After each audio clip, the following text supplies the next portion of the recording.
3.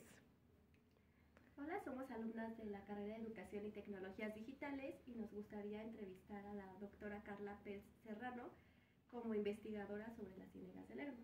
La primera pregunta es, ¿qué tipo de investigaciones ha realizado usted en torno a las ciénegas de Lerma y qué la motivó a enfocarse en este ecosistema en particular?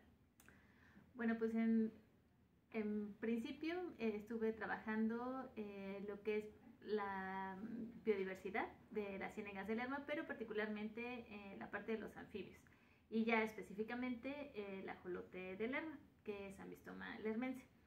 Pero bueno, como les mencionaba, me he dedicado a estudiar otros aspectos de la biodiversidad, pero sobre todo en especies que están vulnerables, en peligro, que tengan alguna amenaza y por ende, bueno, en su conservación.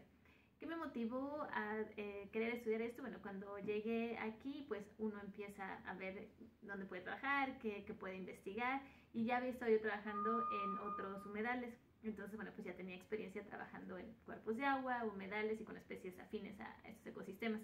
Entonces, pues cuando me di cuenta que estaban estos ecosistemas pues muy cerca de la UAM Lerma, pues era el mejor lugar como para poder regresar a algún humedal, volver a trabajar con especies que se encuentran en estos ecosistemas, y pues daba la casualidad de que en estos ecosistemas pues hay varias especies que son solamente de esta zona, es decir, que solamente se encuentran aquí y que no las encontramos en otras regiones, como por ejemplo el Ambistoma lermense, el ajolote de Lerma.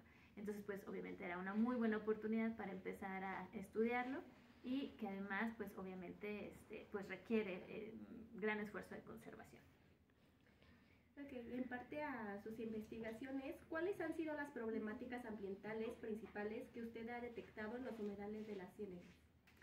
Pues son diversos y básicamente son las principales amenazas que se sufren en otros ecosistemas, ¿no? Es la pérdida de hábitat, es decir, que vamos destruyendo hábitat para diferentes especies, y que es derivado de la extensión de la mancha urbana, ¿no? Que en las últimas décadas ha crecido muchísimo la mancha urbana, y sobre todo que se ha transformado, no solamente, bueno, en que hemos hecho más casas, etcétera, sino que también hemos fragmentado muchas partes de las ciénegas, ¿no? Entonces, pues hemos hecho carreteras, hemos tapado parte de lo que antes era ciénega con cascajo, basura, tierra, cemento, etcétera, y bueno, hemos hecho vialidades, etcétera, ¿no? Entonces, la pérdida y fragmentación del hábitat es una de las amenazas principales.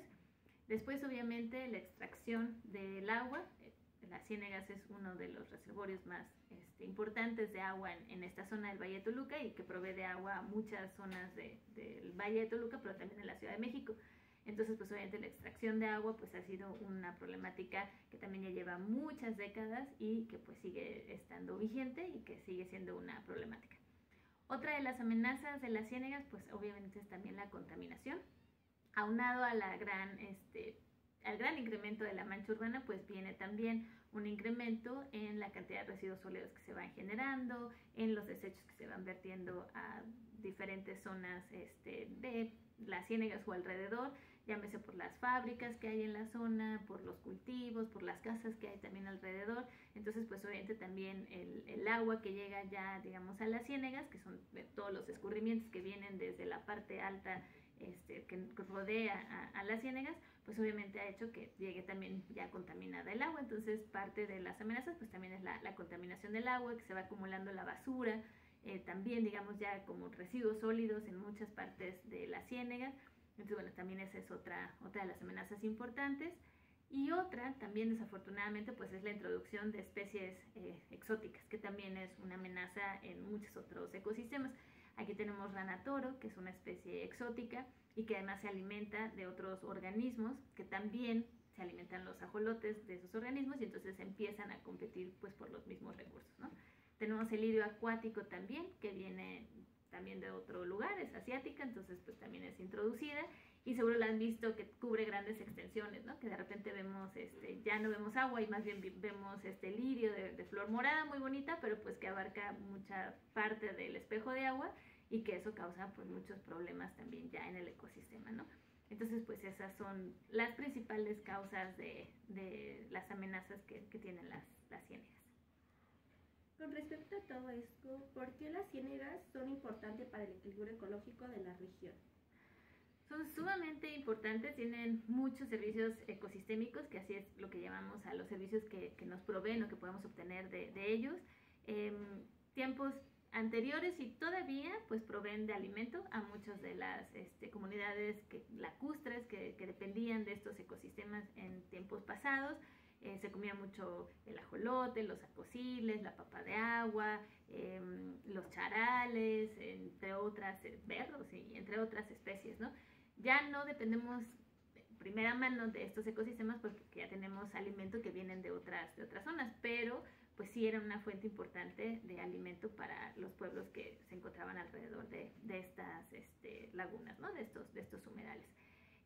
Otra parte importante también, bueno, aparte obviamente de proveernos de agua potable, de toda la recarga de los mantos acuíferos, etcétera, pues también eso hace que se controle la temperatura, ¿no? de las zonas. Es un regulador también térmico.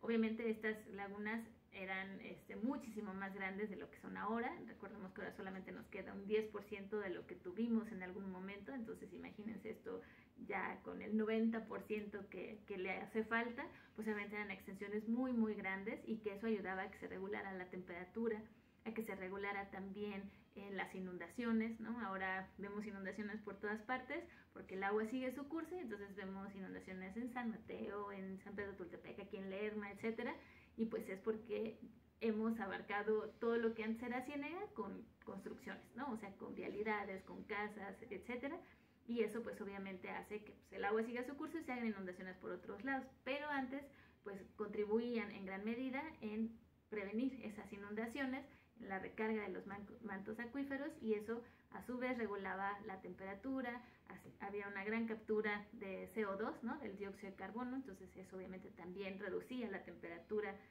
digamos de la zona, que tiene que ver con la parte de la temperatura a nivel global de la superficie de la Tierra, y que ahora, derivado de pues muchos de estos cambios que hemos hecho en los ecosistemas, pues también por eso ahora tenemos el calentamiento global, ¿no? Entonces, bueno, las ciénegas ayudan a esa captura de CO2, ayudan también a la captura de carbono, ¿no? derivado de este CO2 en muchos de los sedimentos, en muchos de los organismos que usan obviamente el carbono para sus esqueletos, etcétera, las mismas plantas que hay en los humedales, las algas, etcétera, pues capturan ese carbono también, y pues obviamente lo van almacenando y conservando para sus procesos, pero que ayudan precisamente en la regulación de estos elementos en la temperatura, y eso también ayuda a la regulación de otras características climáticas, como por ejemplo la lluvia, ¿no? las precipitaciones. Entonces pues también contribuyen en esa parte las ciénegas, que bueno, ahora su contribución es menor porque las hemos reducido pues casi a nada, ¿no? de lo que fueron antes, pero bueno, siguen contribuyendo en esa parte. Y obviamente, bueno, pues la parte recreativa, ¿no? O sea, todavía podemos ir a caminar alrededor de las ciénegas, observar las aves, observar el atardecer, ver el nevado por ahí a lo lejos, etcétera. Entonces todo eso también son estos servicios ecosistémicos que nos dan y que nos brindan estos ecosistemas.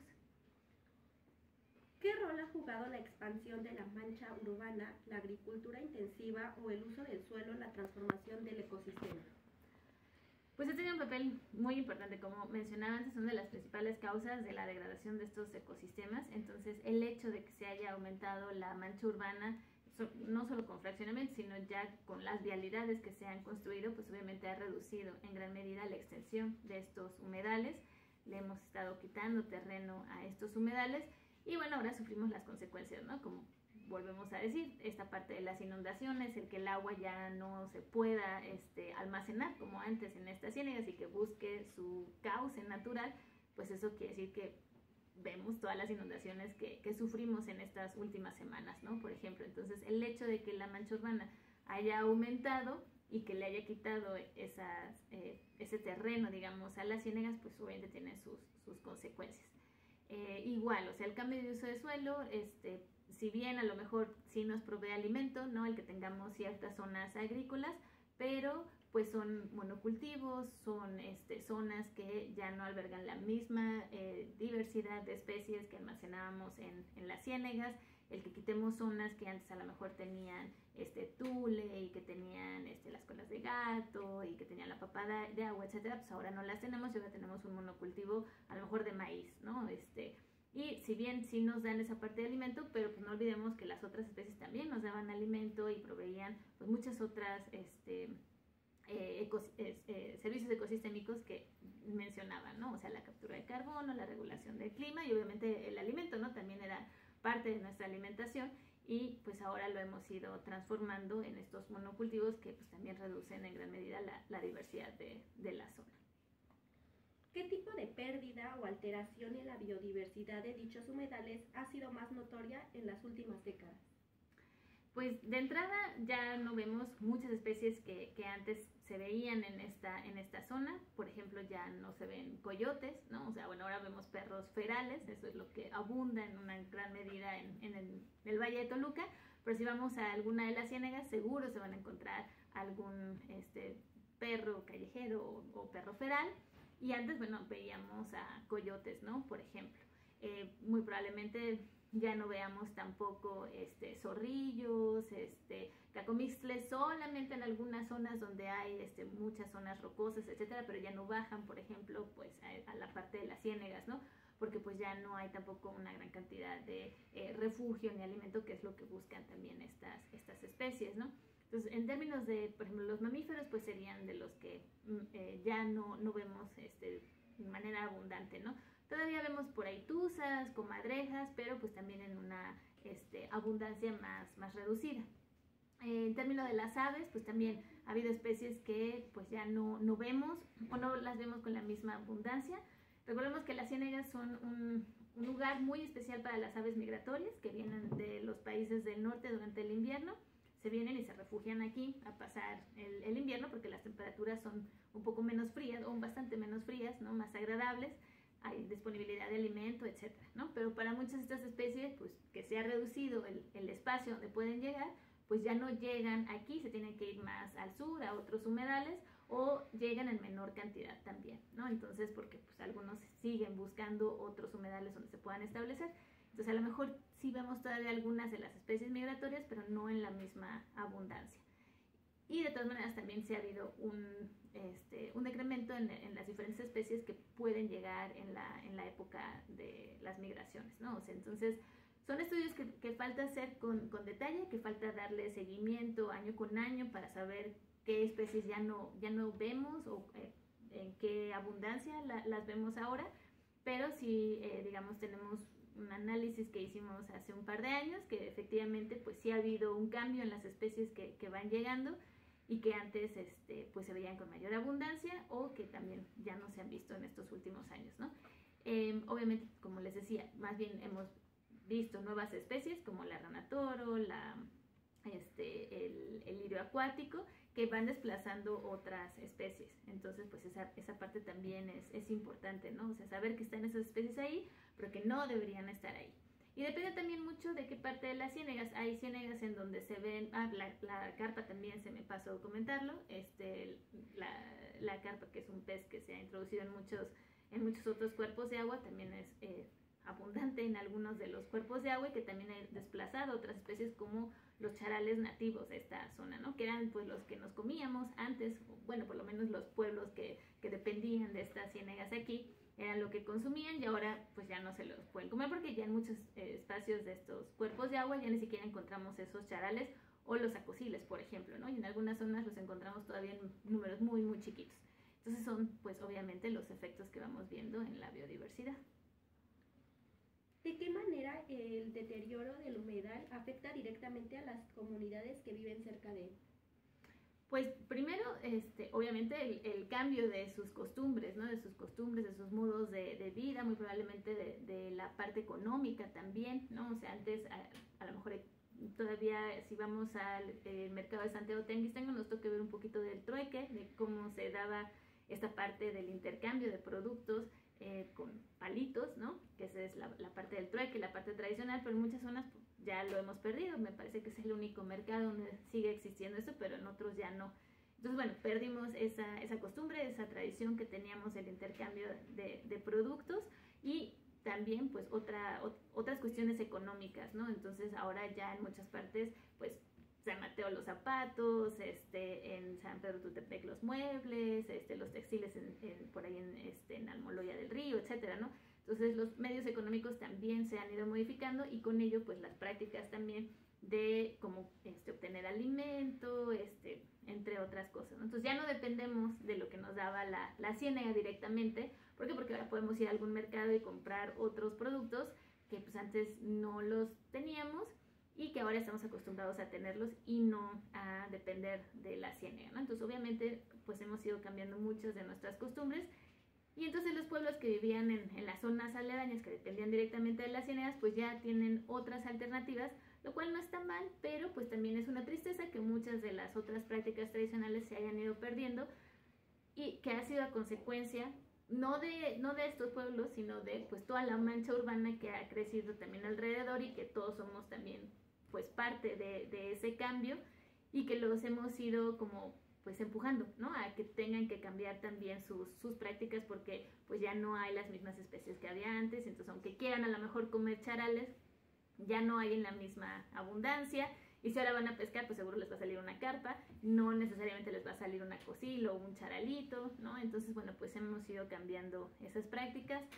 Las papas de agua también ya casi no se ven, entonces quizás mucha gente ya ni siquiera las conoce, ya ni siquiera saben cómo se las comen, etcétera, ¿no? Entonces, pues muchas de esas prácticas las hemos ido perdiendo, lastimosamente, pues también por las consecuencias de ir aumentando la mancha urbana y que afectamos directa e indirectamente a estas comunidades cambiándoles pues su entorno y las formas en que pues ahora dependen de otros recursos.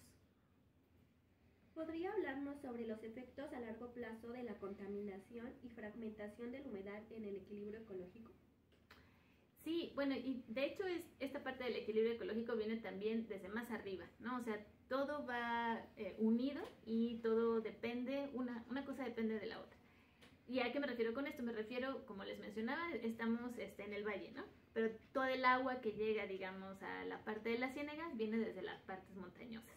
Y ahí empieza el desequilibrio ecológico. Si vamos al Nevado de Toluca, si vamos a alguno de los bosques que tenemos alrededor en la zona de Ocoyoacán, que por la Marquesa, etcétera, pues vamos a ver que no son los mismos bosques que teníamos hace 20 o 30 años, ¿no? También las descargas que tenemos de agua, digamos, de los arroyos y demás que tenemos en esa zona, pues son muy diferentes a los que teníamos hace 20 o 30 años. Ahora van a ir escurriendo en mucho menor cantidad, pero además van a llevar más suelo porque se va a ir erosionando, porque ya no hay árboles que estén reteniendo eso. Va a llevar seguramente pesticidas, fertilizantes y demás de las milpas que hay en la zona, residuos sólidos, ¿no? Basura, etcétera. Se va a ir arrastrando obviamente hacia la ciénaga, ¿no? Entonces la parte de haber afectado los bosques en las zonas montañosas pues afecta directamente lo que va llegando al valle. Y entonces eso a su vez pues hace que tanto en la parte del valle de las ciénagas pues recibamos menos precipitación, ¿no? menos escurrimientos de estas zonas montañosas y aparte pues ya llega con todo este suelo, ¿no? que se va erosionando, que se va deslavando, la basura, los pesticidas y demás que se vienen arrastrando desde la parte montañosa. Entonces obviamente eso pues hace también un desequilibrio ya en la parte del valle. Y aunado a eso, pues le sumamos las otras amenazas que ya comentamos, ¿no? O sea, la parte ya de la contaminación directa en el valle, ¿no? Los desagües de las casas, de las fábricas, todos otros contaminantes que se vayan por ahí juntando, el que le seguimos ganando terreno, rellenando algunas zonas con cascajo y demás, el que le sigamos sacando agua de manera descontrolada, ¿no? El que esa es la parte importante, el que hayamos metido especies exóticas, etcétera, pues todo eso lleva a que ese ecosistema se va a desequilibrar. Entonces, pues aumenta la competencia entre las mismas especies de esta zona por competir por los recursos, ¿no? Entonces ahora, antes el lambistoma, que era el depredador tope en su cadena trófica, en la columna de agua, era, digamos, el que se comía a todas las especies más chiquitas, ¿no? Ahora ya no está solito, ahora está la carpa, ahora está la rana toro, entonces ya hay mayor competencia del ajolote por comer, ¿no? Por otros recursos, entonces eso hace que su población también se vea disminuida. y con eso también aumenta la presión sobre las especies chiquitas que eran comidas, ¿no? Entonces ahora tienen 2 especies más que también se las comen, entonces eso hace también que estas otras poblaciones se vean disminuidas y eso pues altera todo el equilibrio. ¿Por qué? Porque también ya no hay a lo mejor quien se coma tanto a las especies de plantas acuáticas, a algas, etcétera, y total volteamos todo de cabeza por algunas de las acciones que tenemos fuera, digamos, de las ciénagas, ¿no? De la columna de agua. Y ya no se diga lo que está alrededor, ¿no? O sea, por afuera, digamos, toda la parte de la vegetación, etcétera, pues también la vamos modificando. Eso altera también lo que hay de especies de plantas, la cantidad de especies de plantas que hay, es decir, la cobertura que hay en el espejo de agua, decíamos, ¿no? En algunas zonas el lirio acuático cubre grandes extensiones, eso reduce la incidencia de luz que puede entrar al espejo de agua y eso también altera pues toda la parte química del agua, toda la parte de fotosíntesis de las algas en esta zona porque no reciben suficiente luz, etcétera, ¿no? Entonces, de una u otra forma, volteamos a estos ecosistemas de cabeza, les alteramos su equilibrio y con eso pues obviamente las poblaciones se ven altamente amenazadas. Y por último, ¿existe actualmente acciones o políticas públicas que estén favoreciendo la conservación de las ciénagas? Pues está obviamente el plan de manejo del área natural protegida, por ahí me parece que está por ser revisado y esperemos que podamos contribuir en esa revisión y mejora del plan de manejo, lo mismo que en el de Nevado del Toluca. Como les digo, está todo eso conectado y es importante hacer esa revisión. Sí sabemos que hay algunos esfuerzos de conservación, tanto de la CONAM como de otras ONGs que se encuentran en la zona. A menudo vemos que hay, por ejemplo, jornadas de limpieza de diferentes partes de las ciénagas. Hay grupos de pescadores, por ejemplo, en Almoloya del Río, que también están tratando de hacer algunos esfuerzos de conservación en su laguna. Obviamente nosotros como parte de la universidad también estamos colaborando con otros colegas para también estudiar un poquito más esta parte de la diversidad de las especies que hay en la zona, pero también de cuestiones físico-químicas, ¿no? De calidad de agua, etcétera, en las ciénagas. Entonces, bueno, estamos viendo esa parte, pero sí hace falta mucho trabajo en la cuestión de las políticas públicas, ¿no? No hay una regulación como tal, por lo menos que nosotros sepamos, de las descargas, ¿no? Por ejemplo, de los desagües. Por ahí hace ya más de un par de años, colaboramos con algunos habitantes de Almoloya del Río para poner una denuncia sobre unas descargas ilegales que había por ahí, pero pues tampoco es que haya pasado a mayores y seguimos viendo en algunas zonas descargas, ¿no? Entonces, seguimos viendo que también siguen tirando cascajo en muchas zonas, que se siguen abarcando espacios que no deberían abarcarse con este cascajo, etcétera, ¿no? Entonces, sí hace falta que se ejerzan bien esas políticas públicas, que se lleven a cabo para que pues obviamente ahí, o sea, sabemos que ahí están muchas de esas políticas públicas, pero el punto es que pues muchas todavía no se llevan al ejercicio como tal, ¿no? Y que se impartan. Y creo que esa es la parte que hace falta. Okay, para concluir, ¿qué le diría al público para conservar estos humedales? Pues primero que si no han tenido la oportunidad de ir y conocerlos y caminar por algunos de estos humedales, pues que vayan, que los conozcan, que los disfruten, ¿no? Porque como les decía, una de las partes importantes que proveen estos ecosistemas es la parte recreativa.